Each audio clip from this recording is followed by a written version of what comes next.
बाबा, गुल्ली, बुल्ली, शॉन और रॉड सब झाड़ियों की ओर दौड़ते हुए जा रहे थे। सबके हाथ में मशीन गन थी।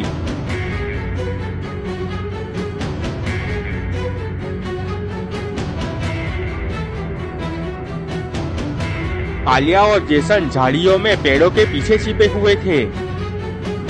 जेसन बहुत गुस्से में था। उसने कहा, ये सब तुम्हारी गलती है। अगर तुमने गोलियां ना चलाई होती तो हम आसानी से 2 आदमियों को हॉस्टेज बना सकते थे। आलिया ने कहा, वो सब तो ठीक है, पर ये हेलीकॉप्टर कहाँ से आ गया और उसमें से 5 आदमी हथियार लेकर हमारी ओर ही आ रहे हैं। तभी एक गोली कालिया के साइड से निकल गई। गुल्ली, बुल्ली, शॉन, रॉड और बाबा ने उन दोनों को चारों ओर से घेर लिया था। आलिया ने कहा, मैं इन सबको खत्म कर दूंगा। आलिया ने सामने फायरिंग कर दी। जेसन ने भी फायरिंग शुरू कर दी। जेसन और आलिया चारों ओर से घिर चुके थे। सब फायरिंग कर रहे थे। पूरा इलाका गोलियों की तरह से गूंज रहा था।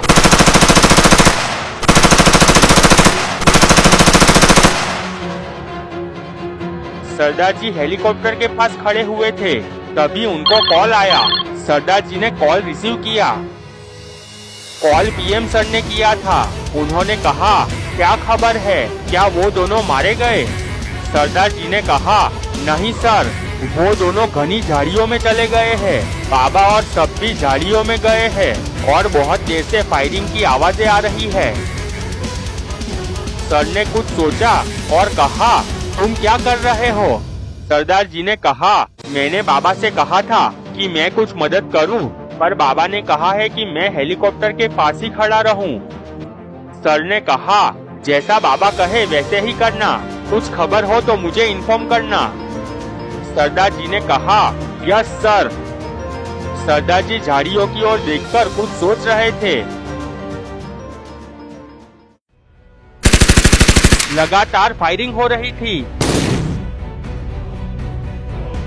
गुल्ली ने रॉड से कहा, रॉड तुम थोड़ा उस तरफ हो जाओ और उनको गोलियों से भून डालो।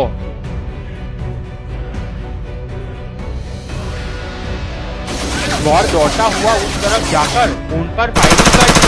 वो दोनों दौड़कर गोलियों से बच गए। गुल्ली एक पेड़ के पीछे खड़ा था। कालिया और जेसन उसके पीछे पहुंच गए।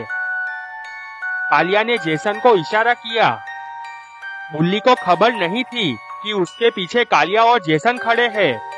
कालिया ने मशीन गन गुल्ली की ओर की और फायर की, पर गोली चली ही नहीं। उसकी गोलियां खत्म हो चुकी थी। गुल्ली ने पीछे मुड़कर देखा और वो डर गया।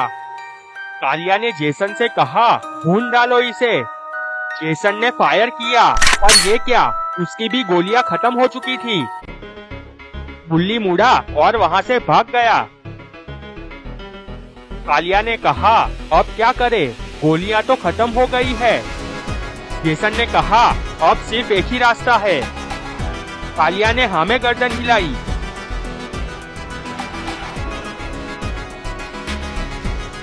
दोनों ने स्मोक बॉम्ब निकाले और अलग अलग दिशा में फेंक दिया।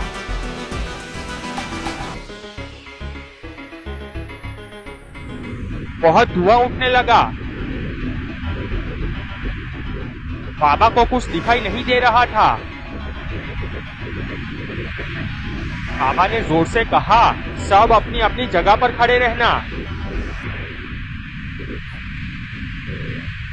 थोड़ी देर बाद धुआं छटा।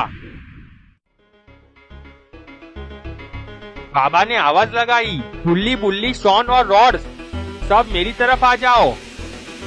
गुल्ली चलता हुआ बाबा के पास आ गया। रॉड भी बाबा के पास आ गया।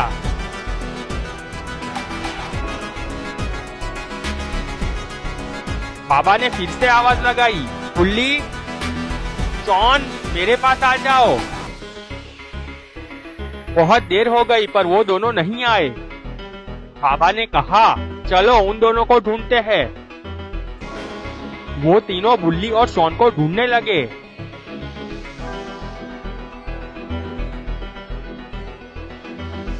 बाबा ने कहा, गुल्ली और रॉड यहाँ आओ। दोनों दौड़ते हुए बाबा के पास आए। बाबा ने कहा, देखो यहाँ, गुल्ली और शॉन की मशीन गन पड़ी हुई है। मुझे लगता है वो दोनों को किडनैप कर लिया गया है। गुल्ली और रॉड ने कहा, बाबा अब हम क्या करें? बाबा ने कहा, चलो पहले यहाँ से चलते हैं। सब चलते हुए हेलीकॉप्टर की ओर जाने लगे।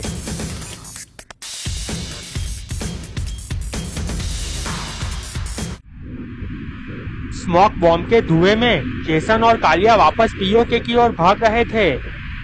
जेसन और कालिया ने बुल्ली और शॉन को किडनैप कर लिया था। उन दोनों को बेहोश करके और उन्हें उठाकर वो लोग वापस इविल नन के अड्डे पर पहुंच गए।